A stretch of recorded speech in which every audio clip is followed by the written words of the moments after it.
men have sat on this table, but there can only be one show. MTC Beats. It's time for the Money Mind Mastery Podcast. Oh my god, that should be your walkout fight song, bro. That'd be sick. Filipino. Yeah.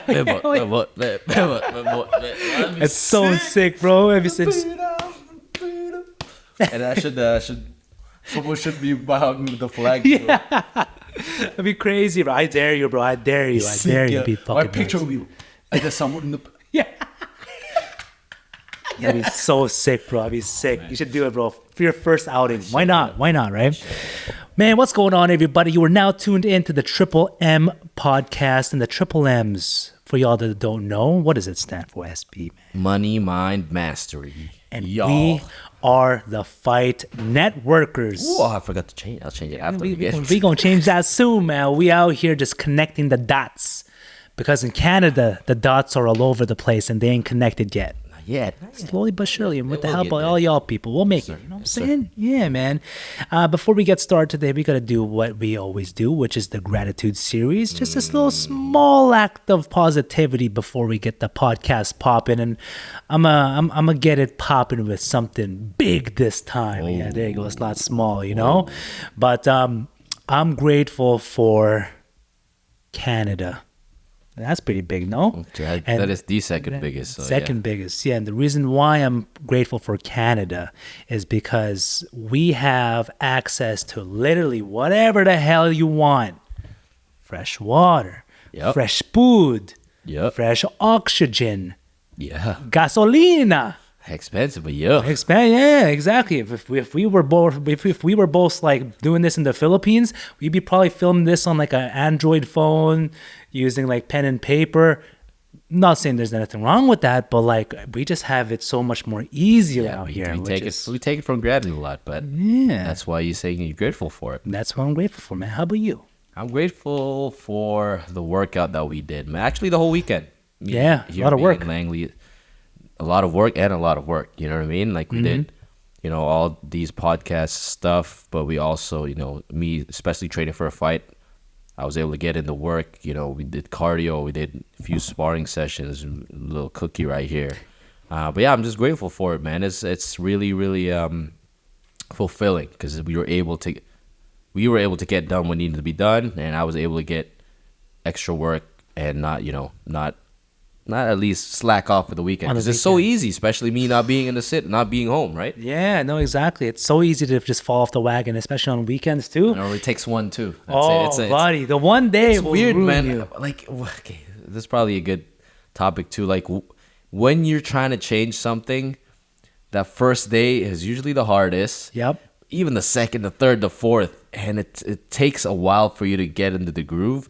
But let's say when you cheat on 1 week and like a cheat meal, bro, it's so easy to just fall off. It only takes one, and then next thing you know, I already did it. Now I'm gonna eat that. Exactly. Yeah. What I think it is because when we just starting out doing something, we haven't really built or developed that habit yet, right? It's not like fully engraved in our system. So like if we take one day to really just slack off, it's like. And I guess that was our habit beforehand. So one day is like.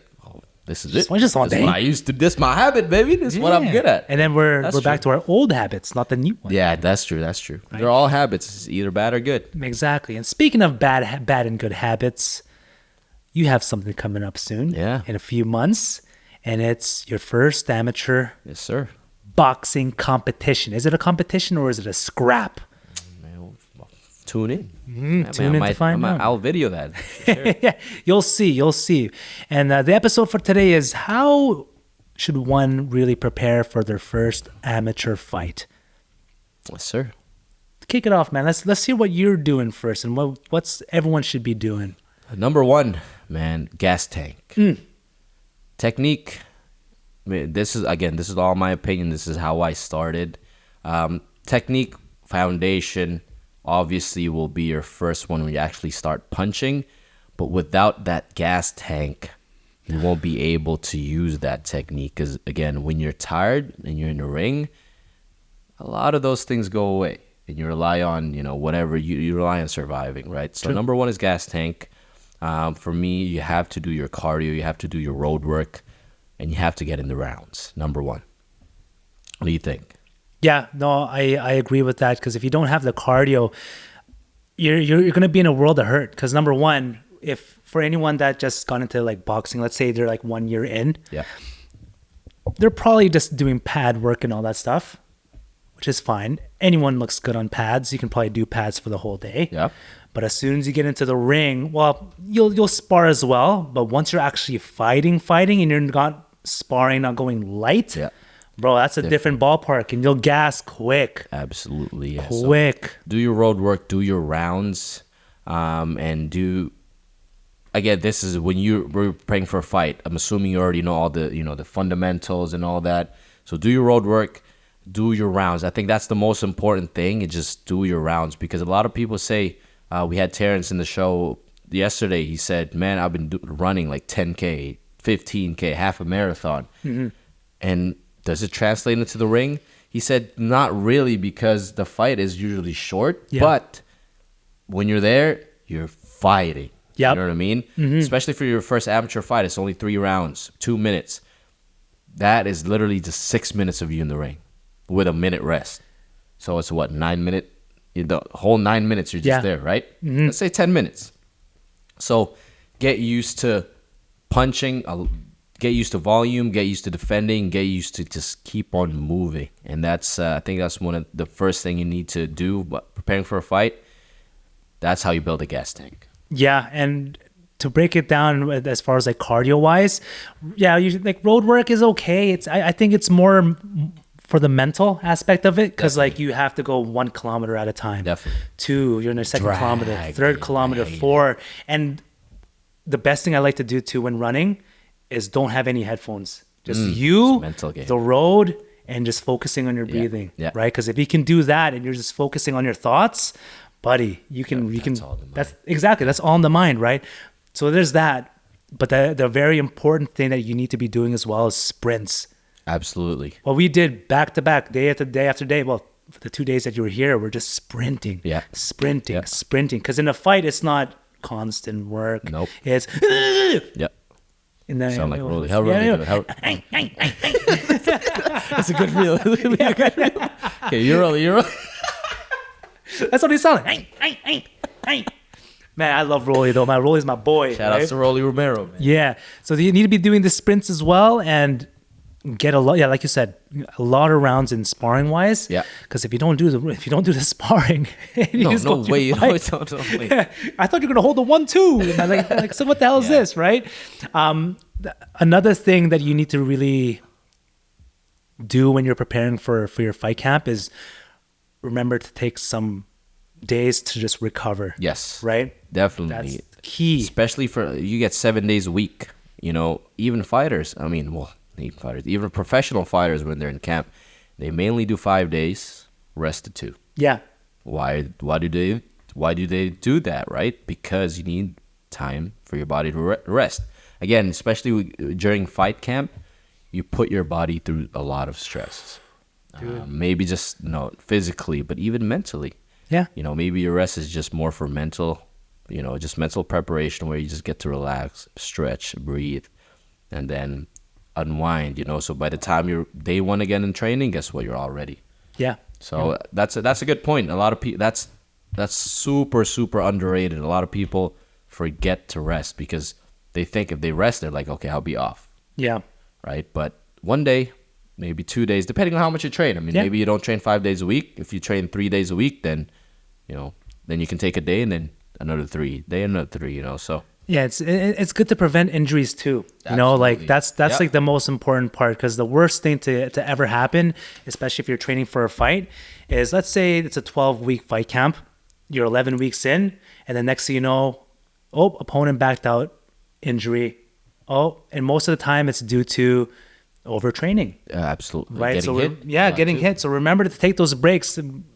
whether it be like an active rest day where you're just walking, or if it's a like jog, you're doing some physiotherapy work, whatever, just take a day off. Remember to just recover, let the body do its thing, right? Another thing with fight camp that you really need to do is conditioning of the shoulders, legs, and the most important part is the core. If you're not doing that stuff, man, you're gonna be Just hope that the other guy didn't do, Yeah. didn't do the workout Yeah. too. But Yeah, exactly. you can't rely on that, man. Yeah. And shoulders, why you need to be conditioning shoulders is that if your opponent is smart and they're punching your arms the whole time, Can tear your thing. that can tear you. That's going to bring your guard lower and lower and lower, right? How do you condition the shoulders? Planks. At Mendoza Boxing Club, what we do at the end of every class is we literally go and do the plank Yep. and hold it for like a good 5-10 minutes and just hold it, right? Go down, go up. Push-ups will help, right? Legs, you need to be doing squats because where does Absolutely. majority of the power come from? Not the legs, ground, baby. but the legs, exactly. The hips, the Yep. legs and all that Yep. stuff. Down, then up, right? You need to be focusing on that if you want to have that power. Core, obviously do your sit-ups and all that stuff. And then one thing I also want to mention is speed. You want to work on your speed as well. Fast twitch muscles. Exactly. Because with amateur fights, it's all points. It's all points. The faster you are, the more points you get. Yeah. And the more it looks like you're winning. Yeah, exactly. Right? Yeah. That's a good point. Work on your fast twitch muscles. Again, this is just your first fight, but as an amateur, you want to have a lot of fights. So maybe you fight every week. Maybe you fight once a month, twice a month. So once you get this first fight, everything is just all maintenance. Now you got to Yeah. do more rounds. Now you got Yeah. to do more drills. There's a lot of stuff. So yeah, I agree with the fast twitch muscles. You got to work on that. Especially your first amateur fight, it'll look like war, man. And that's the good thing about the amateur fight because everything is short. Yep. And you just gotta go, man. You just gotta get Go, it. man. Go. Yeah, man. Don't be afraid to swing and bang. That's all you got to do. Because Yeah. we were talking about this earlier, man. If I'm just holding my high guard and Stefan's just throwing jabs at my guard, in the judge's eyes, who's more active? Exactly. Stefan is. Yeah, I'm just here Steffi. taking it, right? Yeah. And then next thing you know, the rest of them come in. What the? What? But I'm not hurt. Yeah, but you're not punching. Yeah, you're not doing nothing, Yeah, right? So exactly. like just work on the reaction drills as well. Speed, reaction drills. Work on the whole Absolutely. package, man. Are we missing anything? We'll probably go back to this after my fight, but we did your gas tank, your core, of course your technique, but again, I don't expect you to fight without the proper fundamentals, right? Yeah. Assuming you do all that, then now you can work on your gas tank. You can work on it, intensifying that technique where you do more. Now you can actually do rounds. Yeah. We've touched base on that. Maybe losing weight, your diet. Actually, that's important. Diet's Nutrition. important too. Yeah, very important. Hopefully you're fighting, ideal is about 10, 20 pounds. 20 might be a lot. 10, 15 pounds. Yeah. Your walking weight. So now diet is important. But if you keep doing these workouts though, you just naturally lose weight. You'll just like start shredding the Exactly. pounds quick and easy, man. It's crazy. Then as a worst case scenario, you can always just water cut, but don't do that. Not unless you're getting up there and you're doing it professionally, because water cutting is no joke. Ain't no joke at all, man. And that's it, man. After that, fight week, everything just stay light. Do pads, don't do any strenuous activity. Don't do hard sparring. Hell, probably don't even do sparring. You know what I mean? So just take it easy, relax, unwind. Fight night. Let's go time, baby. Let's go time. Yeah, when you're in that fight, man, just stick to your training. Stick to what you remember. Don't try anything new. Yeah. Right? Because if you start trying something new, man, you're not used to it, man, it's not gonna look good. And last thing, I just remembered this. When you're in that fight, when you're in the ring, it's you and your opponent, right? It's gonna be loud in there. You probably might not hear it. Probably hear right? me if I'm watching. Yeah, hit him in the dick. No, but listen to your coach, but don't look at him. Absolutely. Imagine. What do you say? Right? So just stay there, listen. Actively Listen to your coach. Ignore everyone else, but if you hear your coach saying something and he calls it, throw it right away. Yeah. Right? When you go back to your corner, listen and apply it.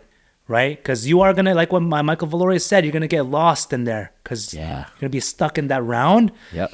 Listen to what your coach says because he's watching it from the outside and just apply it. Absolutely. That's what you need to do, man. That's the last tip from me. But, no, that's good. That's a good topic, man. We're I can't wait to revisit. Well, not revisit, but let's do another. Yeah. Another episode after the first fight and what you learned. Exactly. Right, what you should have done more and all that stuff. So it's gonna be good, bro. October 27th. Watch out. Tune in. He'll be live streaming from his phone. Yeah, I'll be maybe even the fight. The whole fight, you just hold the phone. It'd be sick, man. It'd be sick. So let us know what you guys do before you train for an amateur fight, because we want to know what you guys do. Because we want to fight as well. We want to learn as well. Learn from everyone. Exactly. So let us know what you guys do. Do you agree with some of the things? Do you disagree? Or Let's you have can a add little more. debate. Yeah. Yeah, so Give us that free tell game, us. dog. Please. Please, man. Please. Well, until next time, guys, my name is MP. Stefan SB And we are out. and in.